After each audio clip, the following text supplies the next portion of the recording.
Sabi sa census, mahigit 11 million na tao sa Metro Manila.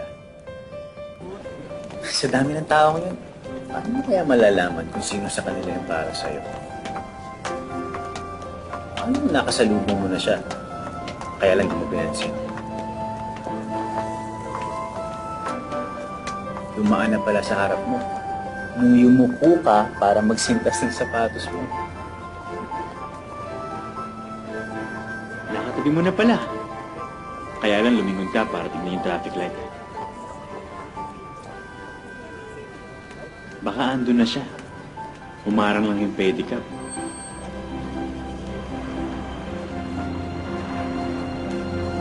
Sa dinami-dami ng tao, mga masuswerte na nakahanap na. May mga naghahanap pa. May iba sumuko na.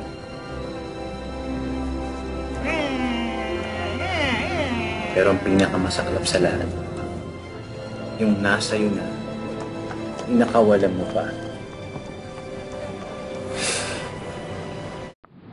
Pero paano nga kaya kung isang beses na dumating para sa'yo? Ang ganda dito ng view. Kaya ito yung mga ganun. Uy! Ayan! Ayun o! Tingnan! Ang gopo! Sa type niya ako. Ayos ba yung book ko? Oo, maayos. Share ka naman na! Wala ka sa lawat na site? Ha? Sa second site.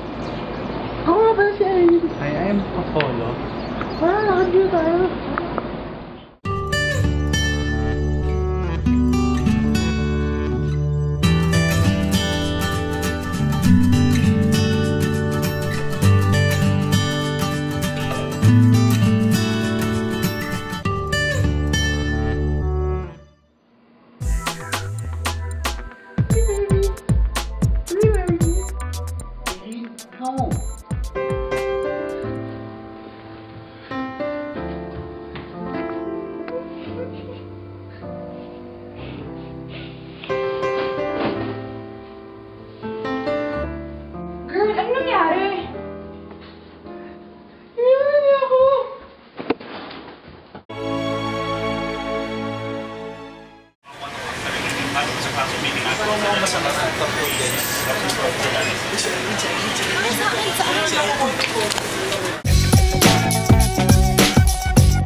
Sorry, nagkamali siya kasi ako eh. Bakit dito mangyayari? Nagkamali siya ka? Grabe, hindi mo ko maalala. Sorry ko wala dito eh. Ang ganda mo ngayon ah. Ano pa kita ligawan? Ano ko sa'yo? Pare, nakita namin si Aileen kahapon sa Unimart. Oo nga. Si Irene yung dati mo? Oo. Hindi niya daw kami nakilala. Nagka-amnesia siya. Amnesia? Ano yun? Baka kasi nung niyaya ka niyang pakasal, sinabi mong hindi. Tapos, baka na-trauma. Tapos unti-unting tumakbo-takbo, palabas ng kwarto. Di ba mahaba yung hagdanan nun? Baka gumulong-gulong doon. Tapos, ayun. Sumama sa...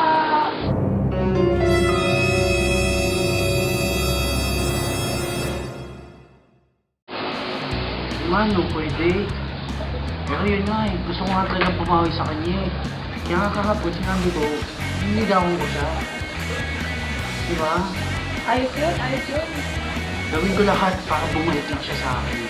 Lahat. Kahit ano pang magawa niya sa akin. Tulungan niyo ko ha. Sige, tulungan ka namin. Go. Ay, ang gusto ko.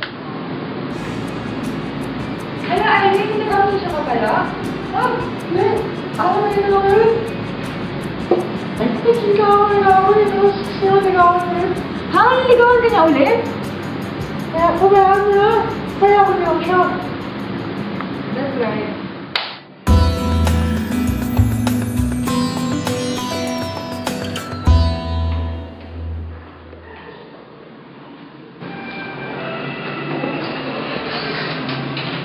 Bakit ka ata? Dati kasi sa balikan lang kita ngayon nasa isip niya.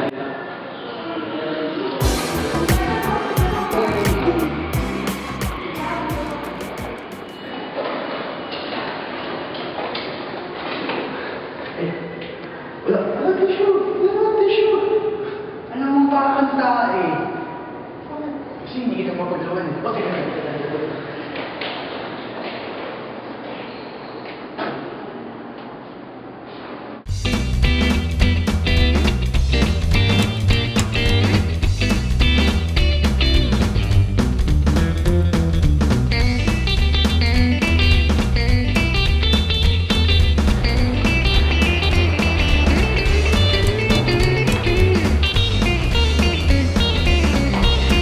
Miss, pwede pakibigay mo sa ano?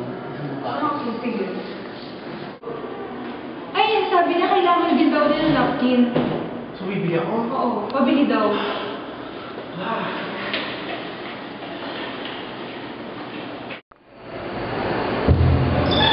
Napkin.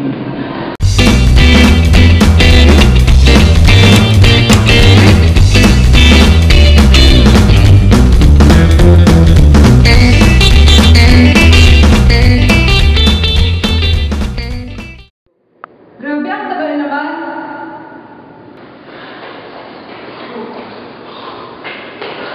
Miss, pakibigay. Kuya, sira daw yung flash. Pakuha daw ng tabo. Tabo. Saan ako kukuha nun? Hindi ko alam. Teka lang.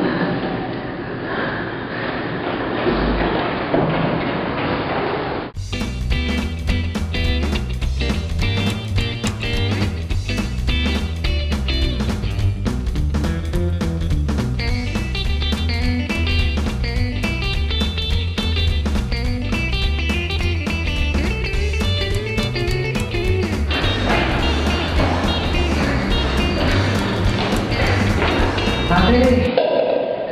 Wala yung tabo. Thank you. Tao po. Manang nandiyan pa si Irene? Ay, nandito na sundo mo. Hi Irene! Teka, dito! Di ba sabay tayo papasok? Sige na, tara! Ay, teka. Parang lumiit ka. Dati, sa isip na kita, ngayon sa puso ko na lang. Morning, class. Morning. Oh, guys, naalala niyo ba last time yung reading assignment natin? Yes. Yung about sa chapter 5 ng Partnership and Corporation, yung about sa dissolution and liquidation. Yes. Nagbasa ba kayo? Yes. Talaga? No joke? Sige, magtatanong ako para i-test kung talagang nagbasa kayo. Game? Sige. When can a partnership be dissolved judicially? Give at least 4 reasons. O kahit isa lang. Sige, kahit sino. Wala. O sige. Giveaway lang yun. Ito yung pwedeng reasons kung bakit madi-dissolve yung partnership. When a partner is declared insane, when he becomes incapable of performing his part, misconduct of a partner, and persistent breach of partnership agreement. Gets niyo ba? Yes, miss. Nakalimutan ko yan. Okay, sige. Sige, next question. Ito sure ako alam niyo na to. Kung talagang nagbasa kayo. Who can wind up partnership affairs? Kahit isa lang.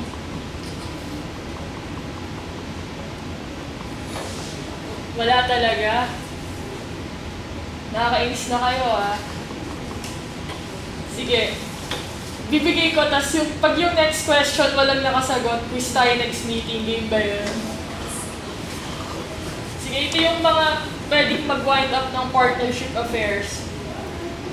Those who are assigned by the agreement, the partner who did not wrongfully cause the dissolution, and legal representatives of the last surviving insolvent partner. Hindi naman pala kayo nagbasa Sige, next meeting, papaquiz ako sa inyo. O, announce na yan Wala na kayong reason para bumagsak sa akin. Class dismissed. Just tayo. Gagawin natin! Uy, grabe na daming test! Gagawin natin! Yun nga Hirap pa naman, parkour. Papagsakto tayo, hindi natin na-pass yung test. Gusto mo bukas Starbucks tayo? Akay tayo? Pwede ba yun? Ano tayo? Kaya, hindi ka na talaga na gawin ko. Ano, sama ko sa inyo nun. Nakapag ako lang. Tapos balik na at mahal ako. Grabe, wag naman ganun. Sabihin mo na sa kanya yung totoo. Sabihin mo. Kung kaya nga, o siya tayo overhaul mo ngayon naman mong tuwan. Magkaya Article 1839. In settling accounts between the partners after dissolution, the following rules should be observed, subject to any agreement to the contrary. The assets of the partnership are A. The partnership property. B. The contributions of the partner necessary for the payment of all of the liabilities specified in number 2. 2. The liabilities of the partnership shall rank in order of payment as follows. A. The owing to creditors other than partners. B. The owing to partners other than for capital and profits. C. The owing to partners in respect of capital. And D. Those owing to partners in respect for profits. The assets shall be applied in order of their declaration in number 1 of this article to the satisfaction of their liabilities. Number 4. The partners shall contribute, as provided by Article 1797, the amount necessary to satisfy the liabilities. Gets ko na sobra. Pass na tayo sa iyo. Oo, actually, ano kailangan mo sabihin sa akin? Ano kailangan mo sabihin sa akin? Bumalik yung memory mo. Yes. Hindi ko lang nagkami siya. Hindi ko lang nagkami siya. Ano?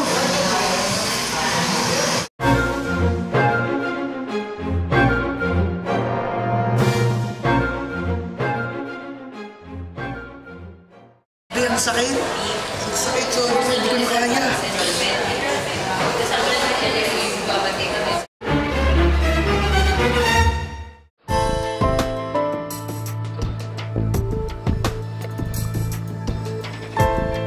Okay na lang. Kinakamit ka rin eh. Sino kayo? Dok, ano nangyari sa kanya? Traumatic experience ang nangyari sa kanya. Dahil ito sa brain damage na nangyari sa kanya nung aksidente niya. So, anong nangyayari sa kanina yun? May gagawin namin. Kailangan niyo antayin ang results ng test. Ano yun? Ano gagawin namin? Kailangan niyo magbigay ng support at pagmamahal para mas mapabilis ang pagbalik ng kanyang memory. Ako si... ako yung dapat may papakasal. Di ba na maalala? Mag-joke na ako, baka maalala mo pa. Kumita ka ba? Ito? Bakit? Kasi di ka naman tanggal sa mata ko eh. Hi, Apollo! Oo nga pala si Kevin, pinsan mo. Tara, next time chill tayo, parang dati, lagi kita kasama kita ng chicks sa alam mo. Hindi, pero magawa tayo ng may friends. Ako naman si John, yung kabarkada mo.